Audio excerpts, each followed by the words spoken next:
ஆறுகளே இல்லாத 5 நாடுகள் எது அப்படின்றது தான் இந்த வீடியோல நீங்க பார்க்க போறீங்க. பொதுவா இந்த தண்ணி அப்படின்றது நம்ம எல்லாருக்குமே தேவையான ஒரு விஷயமா தான் இந்த உலகத்துல இருக்குது.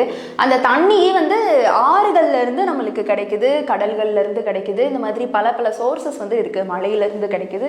இந்த மாதிரி எல்லா சோர்ஸுமே நம்மளுக்கு இருந்தாலும் ஆறு அப்படின்றது ஒரு நாட்டுக்கு ரொம்பவுமே இம்பார்ட்டன்ட். அதுல இருந்து தண்ணி எங்கெங்கெல்லாம் போகுது அப்படின்றது உங்களுக்கு தெரியும். ஸோ அப்படி ஆறுகள் எவ்வளவு முக்கியமோ அதுக்கு இன்னொரு புறத்துல ஆறுகளே இல்லாத நாடுகள் நிறைய இந்த உலகத்துல இருக்கு. அதுல முக்கியமான 5 நாடுகள் என்ன, ஏன் அங்க ஆறுகள் இல்லை, ஆறுகள் இல்லைன்னா அவங்க வாட்டருக்கு என்ன பண்றாங்க, இந்த மாதிரியான விஷயங்களை தான் இந்த வீடியோல டீட்டெயிலா பார்த்துடலாம். இந்த லிஸ்ட்ல நம்பர் 1 இருக்கிற கண்ட்ரி எது அப்படின்னு பாத்தீங்கன்னா பஹ்ரைன். மிடில் ஈஸ்ட்ல இந்த ஒரு நாடு இருக்குது. இந்த பஹ்ரைன்ல ஆறு அப்படின்னு ஒண்ணு கிடையவே கிடையாது. காரணம் என்ன அப்படின்னு பாத்தீங்கன்னா, இந்த நாடே ரொம்ப அந்த நிலப்பகுதி ரொம்ப வறண்டு போன நிலப்பகுதியா காணப்படுது. அவ்வளோ ட்ரை லேண்டா இருக்குமா, அதனால ஆறுன்ற ஒண்ணு அங்க அமையவே இல்லை. பெர்மனண்டா ஒரு ஆறுன்னு கிடையாது. டெம்பரரியா தேங்கி நிக்கலாம் தண்ணி, ஆனா அது ஆறு கேட்டகரியில வராது. ஸோ இந்த நாட்டில் தண்ணிக்கு என்ன பண்றாங்க, என்ன சோர்ஸ் அப்படின்னு பாத்தீங்கன்னா, கடல் தண்ணியில இருந்து உப்பை ரிமூவ் பண்ணி அதை யூஸ் பண்ற ஒரு ப்ராசஸ். அதை தான் ஆங்கிலத்துல டீசாலினேஷன் பிளான்ட் அப்படின்னு சொல்றாங்க. ஸோ இந்த ஒரு ப்ராசஸ் மூலியமா தான் அவங்களுக்கு தேவையான தண்ணி எல்லாத்தையுமே கடல் தண்ணியில இருந்து உப்பை ரிமூவ் பண்ணி பயன்படுத்திக்கிறாங்க. அதையும் தாண்டி மழை பெய்யும் பொழுது அண்டர் கிரவுண்ட் வாட்டர் பிளான்ட்லாம் இருக்கும் இல்லையா, அதை மாதிரி யூஸ் பண்ணி சில தண்ணிகளை தேக்கி வச்சுக்கிறாங்க. அண்டர் கிரவுண்ட் வாட்டர் மூலியமா அவங்க தேக்கி வச்சுக்கிறாங்க. இந்த மாதிரியான விஷயங்கள் மூலியமா தான் தண்ணி அவங்க பயன்படுத்திட்டு இருக்காங்க. அவங்க ஊர்ல ஆறுன்ற ஒண்ணு கிடையவே கிடையாது. இந்த லிஸ்ட்ல 2வது இருக்கிற நாடு எது அப்படின்னு பாத்தீங்கன்னா குவைத். குவைத்துமேவும் மிடில் ஈஸ்ட்ல இருக்குது. இந்த நாட்டிலையுமேவும் தண்ணி பயங்கர பிரச்சனையா இருக்கு.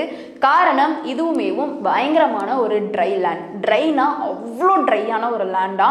ஸோ இவங்களுக்குமேவும் தண்ணி எங்க இருந்து கிடைக்குது அப்படின்னு பாத்தீங்கன்னா, கடல் தண்ணியில இருந்து உப்பை ரிமூவ் பண்ணி யூஸ் பண்ற தண்ணி அண்ட் ஆல்சோ தண்ணியை இம்போர்ட் பண்றாங்களாம். பொதுவா நம்ம உணவுப் பொருட்கள் இம்போர்ட் பண்ணி வாங்கிக்குவோம். ஏன்னா நம்ம நாட்டுல சிலது விளையாது, நம்ம நாட்டுல சிலது உற்பத்தி ஆகாது. இதனால வேற நாட்டுல இருந்து நம்ம இம்போர்ட் பண்ணுவோம், நம்ம நாட்டுல இருந்து வேற நாடுகளுக்கு எக்ஸ்போர்ட் பண்ணுவோம். ஆனா இவங்க நாட்டுக்கு தண்ணியே இம்போர்ட் பண்ணி தான் வாங்கிக்கிறாங்களாம். அவ்வளோ ஒரு ஸ்கேர்சிட்டி இந்த நாட்டுல இருக்கு because of the dry land.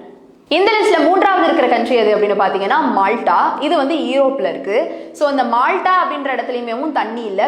காரணம் என்னன்னா, அங்க லைம்ஸ்டோன் டெரைன் இருக்கு அப்படின்னு சொல்றாங்க. அண்ட் அதையும் தாண்டி இங்கேயுமேவும் ட்ரை லேண்ட் தான். அதனால தண்ணி அவ்வளவா எங்கேயுமே தேங்கி நிக்காது, ஆறுகளே கிடையாது. இந்த லைம்ஸ்டோன் டெரைன் அப்படின்னா என்னன்னு பாத்தீங்கன்னா சுண்ணாம்பு. அங்க அந்த சுண்ணாம்பு படிந்த அந்த இடங்கள் ஜாஸ்தியா இருக்கிறதுனால தண்ணி பெருசா தேங்காது. இவங்க தண்ணிக்கு என்ன பண்றாங்க அப்படின்னா, மழை தண்ணியை சேகரிச்சு வைக்கிற ப்ராசஸும் அதே மாதிரி கடல் தண்ணியில இருந்து உப்பை ரிமூவ் பண்ணி யூஸ் பண்ற ப்ராசஸும் தான் இவங்களும் பயன்படுத்திட்டு வராங்க. ஆறுகளே கிடையாது. இந்த லிஸ்ட்ல 4வது இருக்கிறது என்ன அப்படின்னு பாத்தீங்கன்னா மொனாக்கோ. இது யூரோப்ல இருக்கு. இங்கேயுமேவும் ஆறுகள் கிடையாது. காரணம் அந்த நாடும் ஒரு ட்ரையான லேண்ட். அவங்களுடைய கிளைமேட் இது எல்லாத்தையுமே வச்சு ஆறுன்ற ஒன்று கிடையவே கிடையாது. இவங்களுக்கு தண்ணி வேணும்னா மழை தண்ணியை சேகரித்து வச்சோ இல்லை கடல் தண்ணியிலேருந்து உப்பை ரிமூவ் பண்ணியும் தான் யூஸ் பண்ணிட்டு இருக்காங்க. இந்த லிஸ்ட்ல 5வது இருக்கிற இடம் பார்த்தீங்கன்னா நௌரு. இது பசிபிக் ஓஷன் கிட்ட இருக்கு. இந்த இடத்துலையுமேவும் ஆறு கிடையாது. இங்க இருக்கிற மக்களுமேவும் கடல் தண்ணியை அதுல இருந்து உப்பை ரிமூவ் பண்ணி தான் யூஸ் பண்ணிக்கிறாங்க. மழை தண்ணியை சேகரிச்சும் யூஸ் பண்ணிட்டு இருக்காங்க. இப்படி ஆறுகளே இல்லாத இந்த 5 முக்கியமான நாடுகளை பத்தி நீங்க என்ன நினைக்கிறீங்க? ஆறு இல்லாம என்ன மாதிரியான ஒரு வேதனைக்குள்ள அவங்க இருப்பாங்க அப்படின்றது நம்மளால புரிஞ்சுக்க முடியாது.